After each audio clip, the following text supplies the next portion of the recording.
રક્ષાબંધનના ખૂબ ખૂબ વધામણા દરેક બહેનો અને દરેક ભાઈઓને.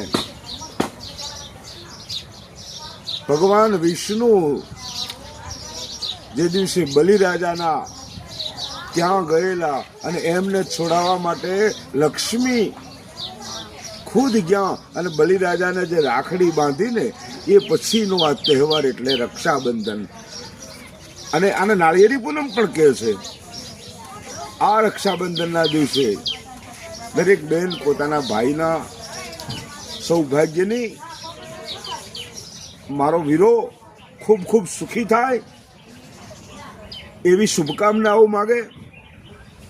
અને બેન ભાઈ પાસેથી જરૂર પડે ત્યારે ભાઈની રક્ષા, આ ભાઈ રક્ષા કરે આવી એક લાગણી લઈને જાય. એના માટે અમારા જામનગરના રાજકવિ રત્નો સાહેબ લખતા હોય કે શબ્દ નિગમમાં સાવરા સમાયના બેનનો સ્નેહ. શબ્દોમાં કોઈ દિવસ બેનનો પ્રેમ માપી ના શકાય કે મારી બેન મને કેટલો પ્રેમ કરે છે, મારી બેન મને કેટલો ચાહે છે, એ શબ્દમાં ના પરખાય. લીએ વીરાના વારણા અને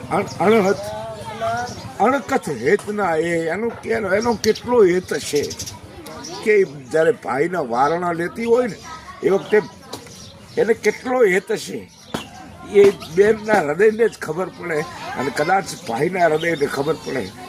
બાકી તો ઠાકર કરે એ ઠીક.